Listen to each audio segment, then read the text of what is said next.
And I'm starting to realize all this stuff filters up through the bureaucracy to the dais to vote for. All this time I thought it was the dais. And so the upward downward flow communication confused me. So I thought, well, if all this stuff is coming from city staff, then what if city staff was run by hippies? Now I know the first thing y'all are thinking, you're thinking all your little Colorado jokes, but you gotta know how hippies are. They're hard workers. They're workaholics.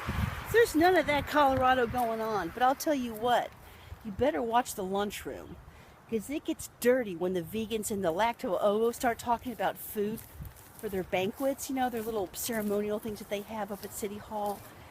Now, I want to say, if you get in trouble and you got to go to HR and then go up to the city manager's office, you do not want to mess with Nikki. I hope I get your name right, y'all. A lot of y'all, I love my friends here in town because I meet y'all for the first time and I say your name wrong because I'm dyslexic. So, River Warrior Woman, you go in immediately.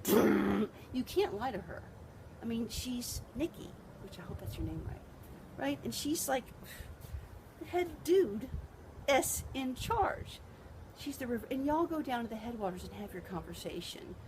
Now, the write-up process consists of a ceremony where there's a lighting of a sage stick and you talk to Nikki and explain why you have not met up to expectations of the Clovis. And she pulls out the mission statement of the city, y'all, and the employee handbook. And clearly in there are some Clovis high context ceremonial. There's all kinds of hippies. The planning department is run by Douglas Beckett. Now, Douglas is Sicilian, so we see eye to eye on most issues, especially those dealing with trees. Douglas is a big tree lover. Douglas has been a leader in the flood issue in San Marcos, and so let's just say when there's planning going on, Douglas is very aware of flood zones and elevation issues, and moreover, he's also concerned about the trees. So can you see it the first day some kid comes in? He's fresh out of engineering school, and he's gone to MIT, right? He's smart. He's got SAT scores out the yin-yang. Y'all wish I could do well on SAT scores. And he comes in and talks to Douglas about his idea about a roundabout, and Douglas is like, what are you thinking? Right, because Douglas is Sicilian. And he starts talking. He goes, young man, let's go take a little lunch break to Don Lorenzo's. He tells him, okay, I'm going to break character now. Thank you, Douglas Beckett, for the dead man's chair. That was the funniest thing. Douglas tells you don't put your back to the... Who runs HR? It's Corey Schwartz. You walk into an interview and she's the most friendly person in the world, and she asks you all kind of questions. And let's say, y'all need to know she comes from different areas of the country, so she has a panoramic understanding of flooding. So she'll ask all kinds of questions, not only about your education, but your ethical chutzpah and what you've done in the past in the community to justify you being city staff. Because after all, a hippie would want an activist on city staff, right?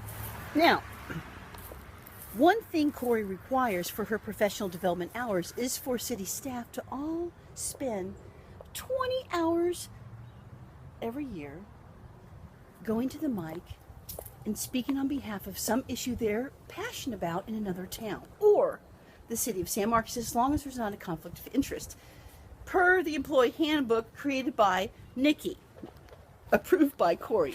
Okay, now, of course, Diane Wasnick, I've been giving you a shout out, but you're mayor in this fantasy theme analysis, and I know you're very involved in our community, so I'm just going to leave you out of this story. But just know, in my imagination of this story, you're mayor. So now let's talk a little bit about who runs the electric utility department. Y'all, that's Bill Cunningham. Okay? Bill Cunningham was mayor at one time, and he was the literally first hippie ever elected to the San Marcos City Council. So he's running electric utility. And he makes sure the Igent Utility Fund is as high in funding from the city of San Marcos as the Greater Partnership San Marcos. So, okay, now when you go in for an interview with Bill, he doesn't ask you about your college degree. Bill doesn't care about. Bill asks you in the interview, and this is true in a lot of corporate interviews or whatever, they give you these different things to think about. Bill wants to know your favorite noir film and who the character is and what you took away from that film as a character building experience to serve as San Marcos City staff. Now that's a great question. That the person who's running the show for the fire department is the first woman fire department chief ever, and that's Julie Bachman. Oh boy, when a fire crisis hits, she just knows how to tell everybody where to go. And listen, they respect her. And also when the floods hit, Julie is on it. She knows how to evacuate people. And plus, when there's ceremonies, Julie's got all the best coffee. I mean, she's got organic coffee. She's got lattes, brevets, and everybody sits down. Speaking of coffee, Director of Finance, that's Mr. Austin Van Zandt. You do not want to not find 1 cent off in your budget with him running the show.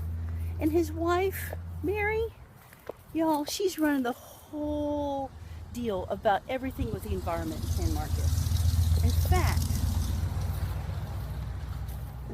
she oversees road projects to make sure